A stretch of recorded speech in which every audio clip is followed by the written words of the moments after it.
Detalhes da geração da imagem. E aí, moçada, beleza? No vídeo anterior eu falei sobre a geração da imagem. Você vê inclusive uma pequena repetição aí do que nós conversamos no vídeo passado. Se você não assistiu aquele vídeo, eu sugiro que você assista ele primeiro, porque tem alguns detalhes aqui que eu não vou falar de novo. Muito bem.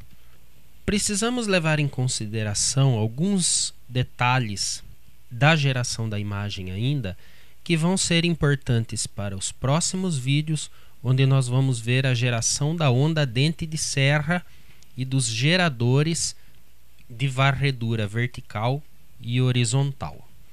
Vejamos aqui nesse desenho que eu fiz. Bom, eu não sou desenhista, então, por favor, faça de conta que esse funil deitado é um tubo de imagem. Para quem já abriu uma TV analógica, uma TV de tubo, sabe que tem 4 bobinas nessa posição atrás, que é chamada de pescoço do tubo. Uma bobina em cima e outra embaixo, que são responsáveis pela varredura horizontal, ou seja, fazem o feixe de elétrons andar para cima e para baixo. 60 Hz, assim nós desenhamos 30 quadros por segundo no modo entrelaçado. Mais 2 bobinas, uma à direita e outra à esquerda, para fazer esse feixe de elétrons correr direita e esquerda, desenhando as linhas 15.750 Hz, fazendo as 525 linhas de cada quadro, padrão Brasil. O tubo de imagem também é conhecido como válvula de imagem, porque é uma válvula, não é parecido com é uma válvula de imagem. Ela tem o filamento aquecedor e uma série de eletrodos que fazem o serviço de, por exemplo, o catodo, que é o emissor de elétrons. Tenho uma primeira grade que vai fazer aí o controle de intensidade, mais brilho, menos brilho, para imagens mais claras e mais escuras. Depois tem pelo menos mais um anodo para fazer o foco, fazer o ponto ficar o menor possível, e um segundo anodo acelerador com alta tensão. No mínimo é isso. O tubo de imagem colorido tem 3 vezes isso, um canhão. Isso é chamado de canhão. Um canhão para cada cor, vermelho, verde e azul. Você vê que eu desenhei 2 eletrodos tortinhos aí. Isso é desse jeito mesmo. Em outro momento eu vou explicar o porquê. E nós temos a emissão dos elétrons. De lá do catodo, são acelerados e trombam na tela. Essa tela tem um material condutivo que recebe a mesma alta tensão do último anodo, para que os elétrons fiquem estimulados a trombar na tela fluorescente e gerar a imagem. Dependendo da polaridade que é colocada nas bobinas, esse feixe de elétrons desvia por efeito eletromagnético. Todos os elétrons geram um campo magnético em volta de si e acabam sendo desviados pelo campo das bobinas. Olhando agora em uma vista em corte, parte do pescoço onde ficam as bobinas, e se eu considerar esse ponto vermelho como feixe de elétrons, quando nenhuma dessas bobinas está alimentada, esse feixe só vai trombar no centro da tela. As bobinas têm que trabalhar para que o feixe chegue até o canto superior esquerdo e comece a varrer essa primeira linha. No fim dela, o feixe tem que apagar, ou seja, eu preciso ter um processo de apagamento do feixe de elétrons. Eu tenho que fazer a extinção do feixe e o retorno rápido dele para a próxima linha, e assim começar o desenho de uma nova linha e assim sucessivamente. Isso vai exigir com que o gerador de varredura horizontal entregue uma corrente no formato de dente de serra para as bobinas.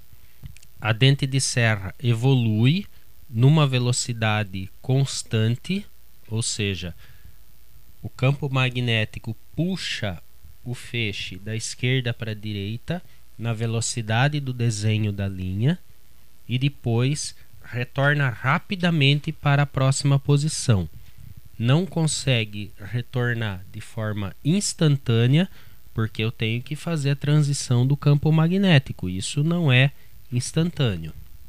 Isso linha a linha, até que chegue no final do desenho desse campo e o feixe de elétrons tem que retornar rapidamente para o começo, lá em cima, para o desenho do próximo campo. E assim desenhar linha a linha de novo da próxima tela. E agora uma visão geral no diagrama de blocos da nossa TV.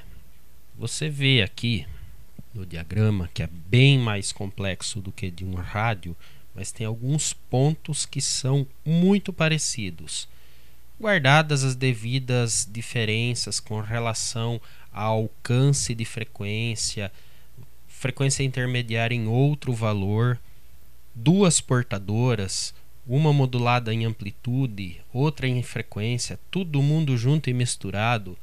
Mas exceto isso, vejamos que tem algumas semelhanças. Você vê na linha em vermelho o caminho da portadora de áudio até o alto-falante. Esse é um sinal extremamente importante, que é o áudio.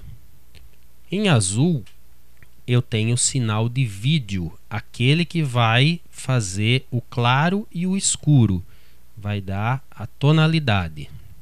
E em verde os sinais de varredura, aqueles que vão fazer o feixe de elétrons desenhar a tela.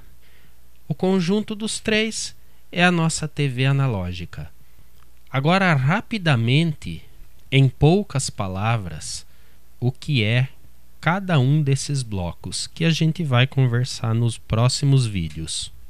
Já na entrada, o amplificador de RF, que com a exceção do alcance de frequência muito superior, é um amplificador parecido com, por exemplo, um rádio FM. Logo em seguida, o oscilador e o misturador, que normalmente são separados, a exemplo dos receptores de FM, que é mais comum fazer dessa maneira, também pela mesma necessidade da heterodinagem, da geração da frequência intermediária que a gente já conhece nos rádios. O amplificador de frequência intermediária de imagem, que tem vários estágios, depende do receptor. Detalhe aí, frequência bem alta, depende do aparelho, nesse exemplo desse aparelho 26,4 MHz. No amplificador de frequência intermediária de som, aí muda de aparelho para aparelho. Alguns aparelhos, a frequência intermediária de som é completamente separada da de imagem. Em outros, pega ali em algum estágio no meio do caminho, no meio de alguma FI de imagem, pega a FI de som. E existe aparelho que a FI de som é pega depois da FI de imagem, antes do detetor de imagem. Isso depende do projeto do aparelho. E já que estamos no som, pelo fato de ser em frequência modulada, tem o circuito limitador e discriminador de FM para que chegue no amplificador e alto-falante. Voltando à imagem, temos depois do amplificador de FI de imagem, tem o detetor de imagem, onde retira a portadora, e a coisa é muito parecida com o detetor de amplitude modulada de rádio, porque afinal é em amplitude mesmo. De novo, guardando as devidas proporções de qualidade e alcance de frequência. Seguindo pelo caminho da imagem, tem o amplificador de imagem, que normalmente é uma válvula só, uma válvula de potência, mas poucos watts aí resolve, para ir até o feixe de elétrons, para modular o feixe mais claro e mais escuro.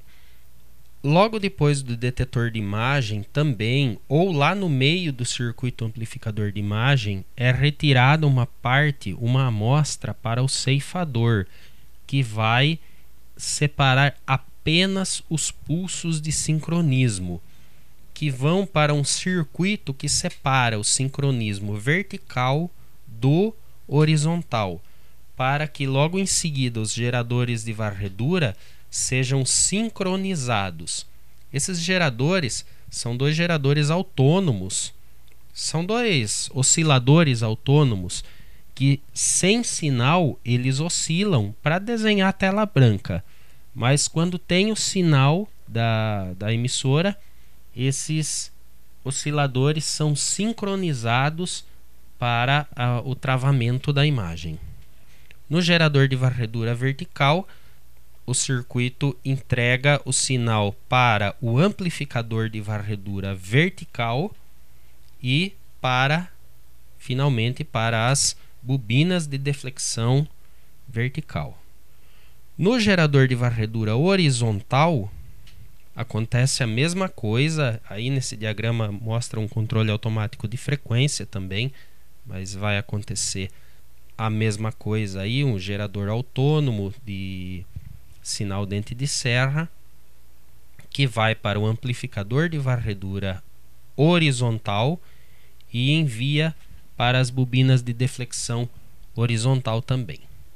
E é aqui também, no amplificador horizontal, que é extraído um sinal para oscilar o transformador de alta tensão, o flyback ou playback, depende da pronúncia aí que você preferir, onde gera alguns kilovolts para atrair os elétrons. O valor dessa tensão também depende muito do tamanho do tubo. Quanto maior o tubo, maior essa tensão para a atração dos elétrons, para eles colidirem na tela. E por enquanto é isso. Nos próximos vídeos eu vou detalhar bloco a bloco o que cada item desse faz, e sempre que possível com fotos. Espero que você esteja gostando. É bastante atraente esse estudo, principalmente para você que é colecionador e quer conhecer um pouco mais do seu aparelho, como ele é por dentro, e para você que gosta de eletrônica e pretende restaurar esse tipo de equipamento, está aí a oportunidade de conhecer um pouco mais no meu ponto de vista. E claro que sempre a gente precisa estudar mais. O que eu passo aqui nunca é suficiente, sempre é necessário um aprofundamento. Se você gostou do vídeo, deixa um joinha aí, se inscreve no canal se não tiver inscrito ainda. Um grande abraço e até o próximo vídeo.